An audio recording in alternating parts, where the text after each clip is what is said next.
I can't believe you bought such shabby flowers for my classes. You should know by now that I need expensive-looking but cheap flowers.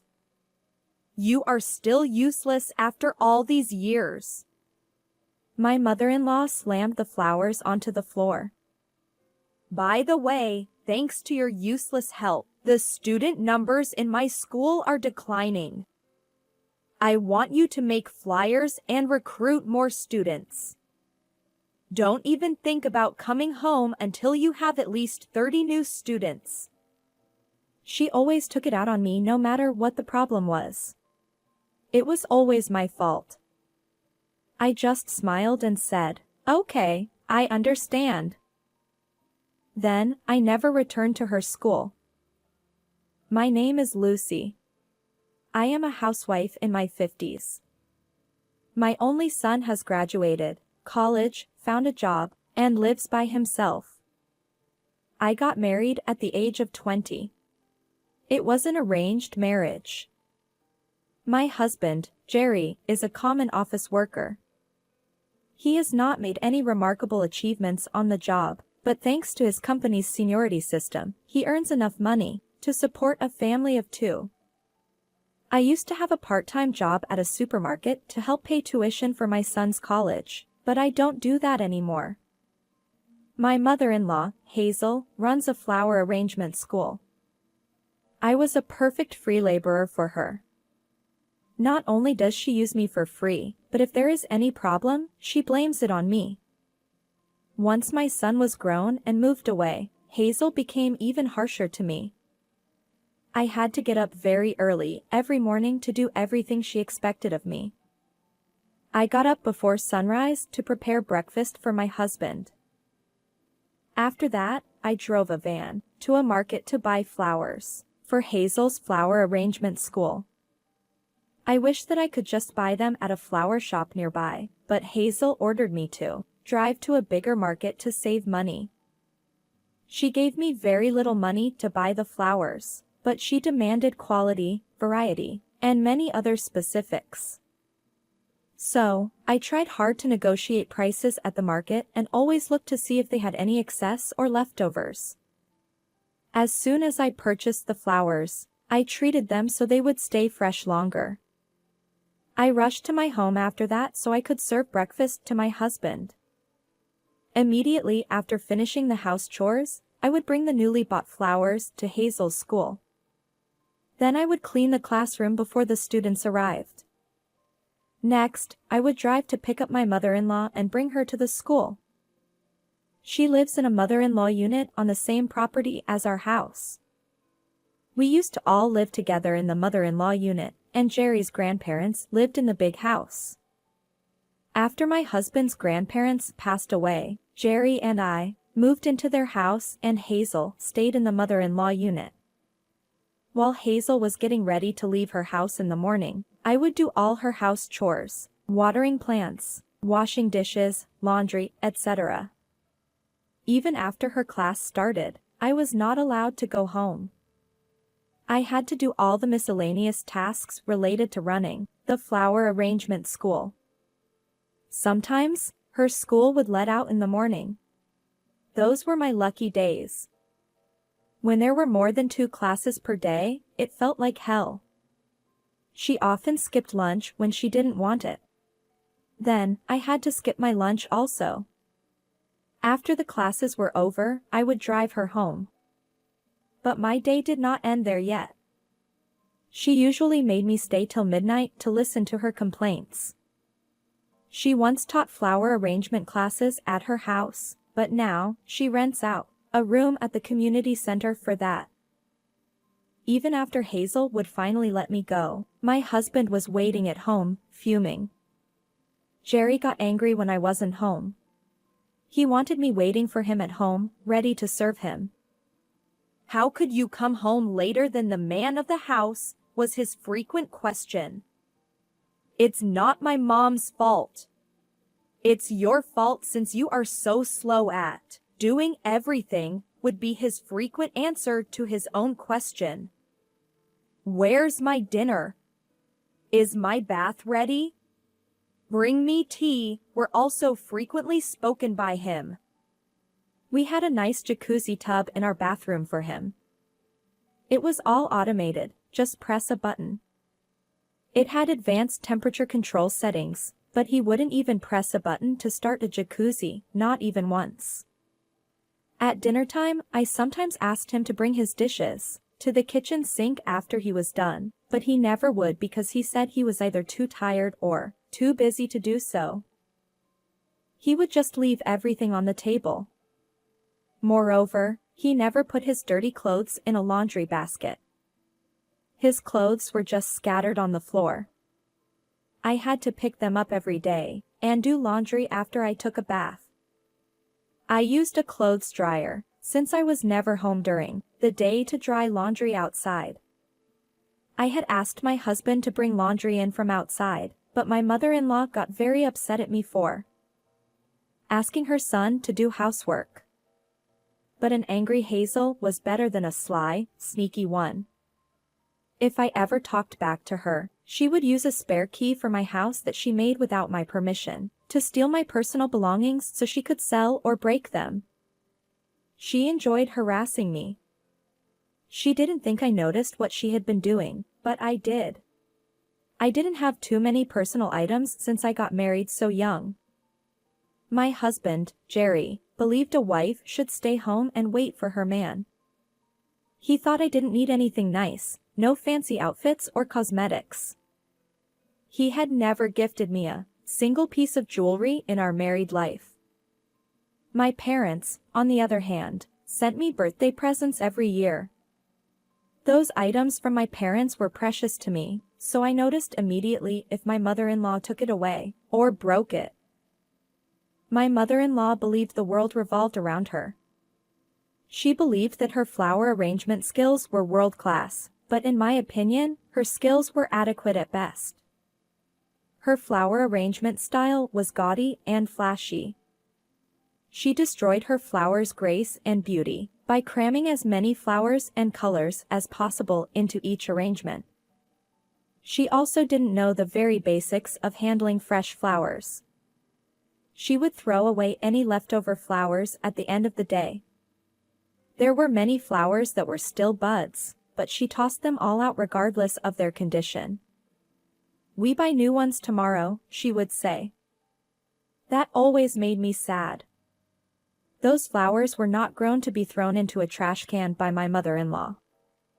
The sight of the still beautiful flowers in the trash pained me. A real florist could use any of those leftover flowers, I believed. Hazel was still clinging onto her one and only glorious win at a flower arrangement competition a long time ago. She had entered flower arrangement competitions many times, but that was the only award she had ever won. She was so proud of the award that she mentioned it any chance she got. I wondered if there was no other entry in the competition when she won. Her flower arrangement style was that bad. She also didn't seem to know how to teach. I didn't know whether she didn't know how to teach, or she didn't want to teach. Whatever she told her students didn't make much sense. "Okay, I'll leave the rest to you," said Hazel, getting ready to leave the class. "Mother, are you leaving in the middle of the class again?" I asked. "I've already taught them the essence of the flower arrangements. The rest must be created by the students themselves. Don't you know that? You've been working as my understudy for so many years.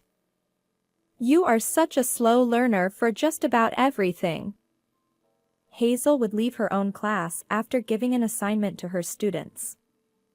She simply took off to kill time until her students were done with their assignments. Some people in the class did not understand the assignment that Hazel gave to them. Some people took their assignments too seriously, and they didn't know where to start. It became my job to help them understand what Hazel said, or to give them appropriate suggestions when they were stuck in their creative processes. However, Hazel had no idea I was helping her students while she was gone. She believed that I had no knowledge of flower arrangement techniques and styles. So when she came back after wandering around and saw her students' flower arrangements, she thought that her amazing teaching skill was the reason that they were doing so well. "Oh, your arrangement is wonderful. This is the proof of my amazing teaching skills," she would say proudly. "You have come so far. You should thank me for your achievement," she would tell her students seriously. Her students often didn't know what to say, since Hazel never taught them anything. But Hazel was happy to take all the credit. Hazel had no clue that some of her students were not happy with her. I was sure there were quite a few students who thought my mother-in-law was a fool, including myself. Some people were probably laughing at her behind her back.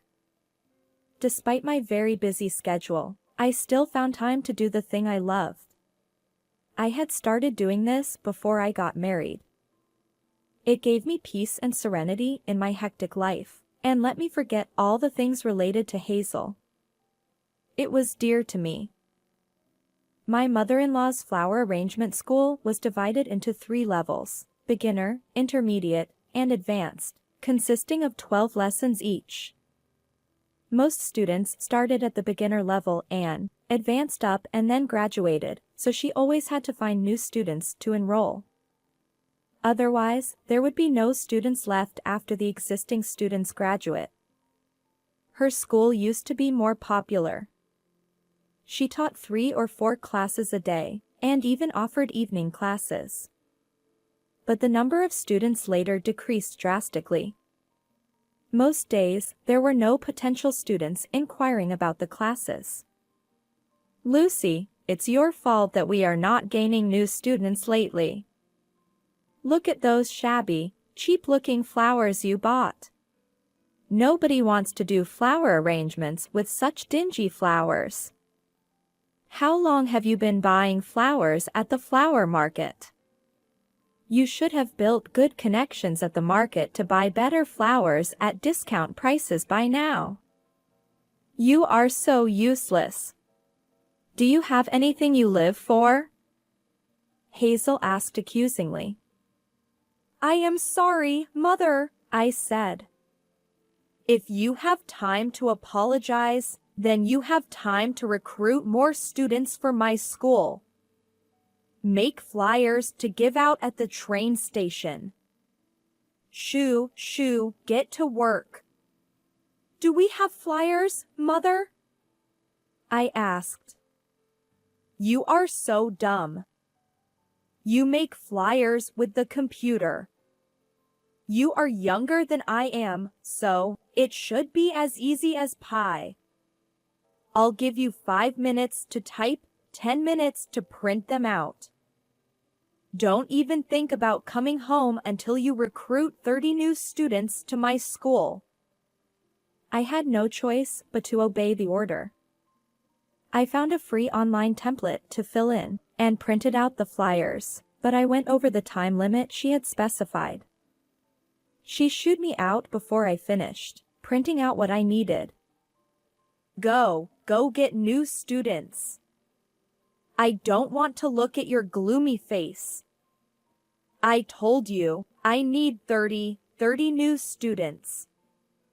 Do you hear me?" "Yes, I understand," I said with a smile. "Even your smile is shabby, but it's better than your normal gloomy face," Hazel said. Hazel, of course, thought I would be standing at the train station, recruiting new students for her school. But I didn't go to the train station. Instead, I went home to gather my personal belongings. I was not coming back. My parents had been telling me that I could come home any time. I wanted to go home to them, but I thought I should try harder to keep my family together. I didn't want to give up that easily. I wanted everything to work out. Now, however, I was done with raising a child. My job as a mother was finished. Now nothing would stop me from leaving my marriage and my mother-in-law. I accepted my parents' kind offer to escape from my marriage and everything else that came with it. Looking back, my marriage had been set up by a person who enjoyed being a matchmaker. I had not been interested, but she had pleaded with me to just sit at the table and meet the guy. I felt bad saying no to her after she had set this up for me. It's just a matchmaking meeting, no obligations, I thought. To our surprise, the guy and his family really liked me. People told me that I should marry him. They said that it was more important for him to like me than for me to like him. My mother-in-law, when I think of it, was just looking for a daughter-in-law who could work for her, like a maid. By the time I figured that out, I was already pregnant. I didn't want to raise a child without a father. That was the only thing that allowed me to endure more than 2 decades of unhappy marriage. My son was now grown up and living on his own. This was my chance to free myself from my husband and his mother. There was no need to put up with them anymore. My parents offered to let me stay at their house, but it had been more than 30 years since I left there. I felt that I should be independent. I still wanted to live close to my aging parents, so I have been looking for a decent apartment in their neighborhood. I stayed with them for a little while to recover from my exhausting marriage, then moved into a new apartment. After my move, I was relaxing at my new apartment when I noticed that I had received a large number of texts and emails from my husband and his mother. I hadn't noticed as I had silenced my phone while moving. Well, even if I hadn't silenced the phone, I would not have answered any of them. They were just nuisances to me. I knew what they said, without reading them. While I was about to delete all of their messages, my parents texted, saying, "Your husband and his mother is at our house." I went over to my parents' house to face off with Jerry and Hazel. What kind of wife would leave her husband alone at home? Come back right away, Jerry yelled. He grabbed my arm and tried to drag me out of my parents' house. Let me go. It hurts. I will sue you if you leave a mark on my arm, I yelled back. I can't believe what you are saying. You are so pathetic. Just like a little child.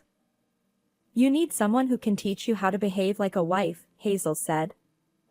Jerry and Hazel kept saying that I needed to go back to their house. I told them I would not. Then Hazel told me what an awful wife I had been. Is this something that you saw on TV? Oh, maybe the news reports we watched the other day? It was like, wives run for their lives from sketchy husbands or something like that, Jerry said sarcastically. My son is a wonderful, decent human being. Don't say anything crazy, Hazel screamed. I am serious. I want a divorce. I've already filled in my section of the divorce papers. Please sign, Jerry. I showed the divorce papers to Jerry. Then, my mother-in-law growled, You can't live by yourself. You have no job and no skills. You should be thankful to my son for keeping you fed and housed for years. My husband chimed in. You are an old little maid. You are like a parasite. You are good for nothing. Someone has to keep you alive. I have been taking care of you for 30 years. Haven't you figured that out that you can't live without me? You should be grateful to me, he roared. Then Jerry and Hazel started laughing at me. I think you two are the ones who are incompetent, I said and showed them my bank statement. I saved $215,000 while you two were using me for free labor. I am sure that I can make a quite fine living for a while don't you think? Do you still think I am your parasite? I thought the quality of my food has been bad lately. You must have been stealing from the household budget. Jerry barked. You have some nerve stealing from us. I chose the wrong wife for my son. Hazel sighed. Excuse me. I don't even understand how you can think that way. You two are such narcissistic jerks. I said. I had been recycling the flowers, thrown away by my mother-in-law, for my own original flower arrangement projects. I had been carefully reviving those unwanted flowers, to make flower arrangements, to display in our neighborhood hospitals, public facilities, and shopping malls for free. I just wanted to share the beautiful flowers that always brought joy into my life with others. To tell you the truth, my family has a long history of professional flower arrangement teachers. My parents are both grand masters of flower arrangement. Some of my relatives are professional floral designers. So, I grew up surrounded by beautiful flowers since birth. The world of flower arrangement has always been a part of my identity, especially once I became old enough to help with my mother's flower arrangements. Since then, my knowledge of and skill in flower arrangement has deepened. When I think of it, my family pedigree was what grabbed the matchmaker's attention. Hazel and Jerry wanted a woman who had some knowledge of flower arrangement so she could help at Hazel's school. I was the match. The mistake Hazel made was that she did not check my flower arrangement skill before Jerry married me. She assumed I didn't have much talent in flower arrangement. While I was displaying my flower arrangements for free in my neighborhood, people started asking if I was for hire. The first few paying customers were acquaintances, but word spread fast. My work has been displayed and seen by many at the city hall and community centers. People who saw my work at those public places went back to their hometowns and offered me more jobs. The wedding ceremonies became the main income for my business. Not only I did do the flower arrangement at weddings, but I also arranged beautiful bouquets for many happy brides. My life and money was controlled by my husband and his mother for most of the past 30 years, but I saved little by little from the work I did in my spare time. Now, I had enough money to live by myself without Jerry and Hazel. I want a divorce. If you don't let me, I will crush you, I said. What do you mean, crush us? You have no power, my husband laughed. I will sue you and your mother. You and your mother harassed me for so many years. I will demand reparation from both of you, I said. Harassment? I was giving you my attention. You were such a needy person. He said. We will see. Don't you think I have recorded our conversations and interactions? But I never gave you any money. Money. Your savings. Jerry gasped. Thanks to my money-making side gig, I was able to buy high-quality recording equipment. The recordings clearly show everything you said or did. I also told them that there is a video and pictures of Hazel breaking my personal items. Your mother will have a criminal record if I report her. Do you want that to happen? I know, you call for your mama in your dreams. I recorded it. Do you want me to share the recording among your coworkers? What do you want to do? In the name of justice, I will punish you. Decide now, what do you want me to do? I used a line that I learned from a TV program while I was staying with my parents. It felt good to get things off my chest. Jerry was actually just a coward. What I said really scared him. He signed the divorce papers, half crying. I made him divide all of our assets in half too. Guess what happened to Hazel's flower arrangement school after I left? Every single student left and came to my flower arrangement school, which I had recently opened. I don't blame them. Hazel didn't teach them anything. I was the one who was doing any actual teaching at Hazel's school. The students knew what was going on. Hazel's huge pride did not let her see the reality. She didn't want to admit that she was not a good teacher, even after every student left her school. But I was no longer there to take the blame, so she blamed everything on Jerry. It was all your fault. If only you didn't marry her. She tore my pride into shreds. She took all my students from me. You have to take responsibility for all this. She was mad at her son.